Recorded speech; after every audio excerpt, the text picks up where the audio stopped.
FMD foot and mouth disease मुंह खुर की बीमारी से मुताल्लिक गलत फहमियाँ और उनका हल। गलत फहमी नंबर 1। हर सिर्फ मुना और पाँव को मुतासिर करता है हकीकत। अगरच्चा खुर में छाले आम इलामात हैं, लेकिन ये बीमारी बुखार, वजन में कमी, दूध की पैदावार में कमी और हामला जानवरों में इसकाते हमल का सबब भी बन सकती है। गलत फहमी नंबर 2। मुनाखर जानलेवा नहीं है हकीकत। अगरचा बालग जानवर आम तौर पर मुनाखर से नहीं मरते, लेकिन ये मुस्तकिल दूध की पैदावार में कमी, वजन की शदीद कमी और सानवी इन्फेक्शंस का सबब बन सकती है, जो खास तौर पर बछड़ों के लिए जानलेवा हो सकती हैं। गलत फहमी number 3। FMD foot and mouth disease का इलाज देसी टोटकों से मुमकिन है हकीकत।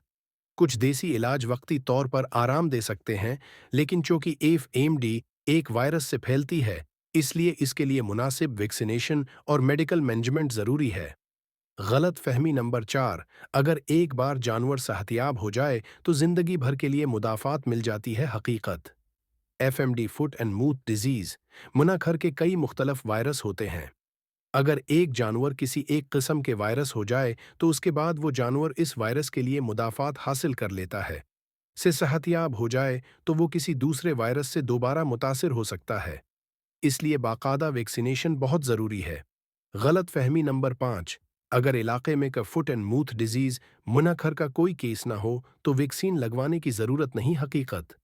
एफएमडी हुआ आलूदा चारे और इंसानों के जरिए भी तेज़ी से फैल सकती है, इसलिए हफाजती वैक्सीनेशन इंतहाई ज़रूरी है ताकि किसी भी अचानक फैलने वाली वबा से जानवरों को बचाया जा सके।